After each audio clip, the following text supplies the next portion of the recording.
Hello everyone, this is Professor MH or today we will discuss some important terms used in hire purchase. तो जब आप इसका accounting करेंगे hire purchase का तो इसमें कुछ इंपॉर्टेंट टर्म्स आएंगे. ऑलरेडी हम लोग के जो प्रीवियस वीडियो है आप उसको गो थ्रू करेंगे तो ये इंपॉर्टेंट टर्म वहाँ पे भी एक्सप्लेन हो चुके हैं, लेकिन आपको इसको अलग से ध्यान में रखना है कि ये इंपॉर्टेंट टर्म आएगा तो इसका मीनिंग क्या है. और आपको ये दिख रहा होगा कि मैं इसके बहुत छोटे छोटे वीडियो डाल रहा हूँ, 5 से 6 minute, max to max 7 to 8 minutes, क्योंकि क्या होता है कि जितना ज़्यादा बड़ा वीडियो होता है लोग उसको उतना कम रेफ़र करते हैं. तो ये छोटे छोटे वीडियो है, आप एनी हाउ इनको कभी भी देख सकते हैं और आपको समझ में भी आ जाएगा. तो इसलिए हम लोग ये छोटे छोटे पॉइंट्स को डिस्कस कर रहे हैं छोटे छोटे वीडियोस में. तो let's start with the what are the important terms used in hire purchase. तो पहला तो बेसिक टर्म है हायर वेंडर. वेंडर का मतलब क्या होता है? बेचने वाला. हायर वेंडर, जो हायर वेंडर है, जो हायर पे गुड्स बेच रहा है, उसको बोलता है हायर वेंडर. तो जो पर्सन ने डिलीवर किया, सेल किया goods to hire purchaser under hire purchase agreement is called hire vendor. तो हायर वेंडर का मतलब क्या होता है? जो माल, पहला तो वेंडर का मतलब क्या है? जो माल बेच रहा है, जो माल बेच रहा है या गुड्स बेच रहा है, जो भी बेच रहा है, दैट इज द वेंडर. लेकिन अगर यही चीज वो हायर पे बेचता है तो that is called hire vendor. आई बात समझ में? तो ये जो हायर वेंडर है ये गुड्स को हायर पे बेचता है और जो खरीदता है उसको हायर परचेजर कहते हैं. तो द पर्सन हु ऑब्टेन्स और purchase the goods from other person that is hire vendor under the hire purchase agreement is called hire purchaser.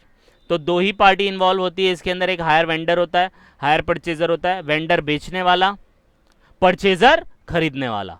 तो these are the two important term. वो हम लोग already discuss कर लिए थे previous video में, लेकिन इंपॉर्टेंट टर्म आपको याद रखने हैं. Next is hire purchase price. अब बोलेंगे सर ये क्या चीज होती है? तो हायर परचेज प्राइस, आप परचेज कर रहे हो ना, लेकिन किस पे परचेज कर रहे हो? हायर पे कर रहे हो, ठीक है.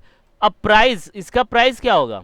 तो आपके पास दो ऑप्शन है. एग्जाम्पल के तौर पे आपको आईफोन खरीदना है, एक एग्जाम्पल दे रहा हूं, राइट. अब आईफोन आप खरीद रहे हो, तो आईफोन खरीद रहे हो 1 लाख रुपीज का, तो 1 लाख रुपीज दो, आईफोन लेके जाओ घर पे, उसके साथ कुछ भी करो, कोई प्रॉब्लम नहीं है.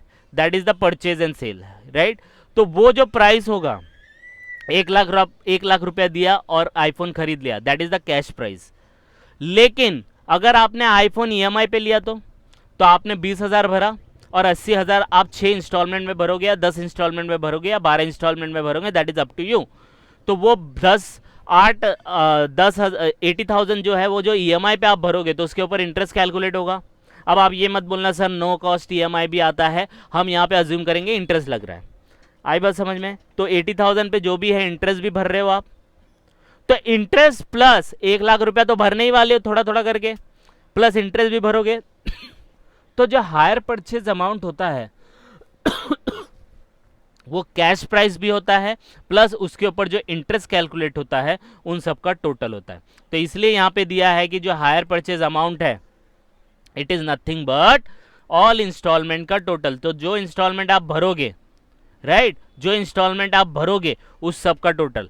अब ये याद रखना है, इंस्टॉलमेंट भरेंगे तो डाउन पेमेंट नहीं आता है, इसलिए यहाँ पे जो दिया है कैश प्राइस, जो उसका ओरिजिनल प्राइस होगा प्लस इंटरेस्ट, उसको मिला के आपका हायर परचेज होगा. तो इंस्टॉलमेंट को ऐड करने का प्लस डाउन पेमेंट करने का, तो आपको जो भी अमाउंट मिलेगा that is your hire purchase price. आई बात समझ में? तो hire purchase price is nothing but जो भी उसका ओरिजिनल प्राइस होगा प्लस उसके ऊपर जो इंटरेस्ट लगा होगा वो सबको टोटल को हम लोग हायर परचेज प्राइस कहते हैं. Next important is hire purchase instalment. अब आपको पता है ना, 1 लाख का आईफोन खरीदा था, 20,000 भरा, बाकी 80,000 तो आप ईएमआई पे भरोगे ना, तो वो 80,000 पे इंटरेस्ट लग के जो इंस्टॉलमेंट आएगा ना that is called hire purchase instalment. आई बात समझ में? तो it is the amount which hire purchaser required to pay at regular interval. तो आप जो महीने महीने पे भरने वाले हो, जो पैसा आप भरोगे instalment, that is called hire purchase instalment. तो this is the basic terms. हाँ, आप समझ सकते हो, पढ़ के भी समझ जाएंगे, लेकिन यहाँ पे मैंने एक्सप्लेनेशन दे दिया है. Next is down payment. अभी मैंने आपको बताया था आईफोन आपने 1 लाख का खरीदा था, जिसमें 20,000 आपने स्टार्टिंग में भर दिया, तो वो 20,000 क्या है? That 20,000 is what? That 20,000 is nothing but down payment. तो डाउन पेमेंट जो होता है वो इनिशियल अमाउंट होता है, साइनिंग अमाउंट होता है at the time of entering into agreement.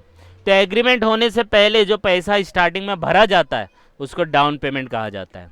आई बात समझ में? कोई भी चीज़ खरीद रहे हो, हाँ मैं खरीदूंगा 2 दिन के बाद, लेकिन वो टाइम पे आपको थोड़ा एक टोकन मनी देना पड़ेगा कि हाँ मैं ये खरीदने वाला हूँ, that is called down payment.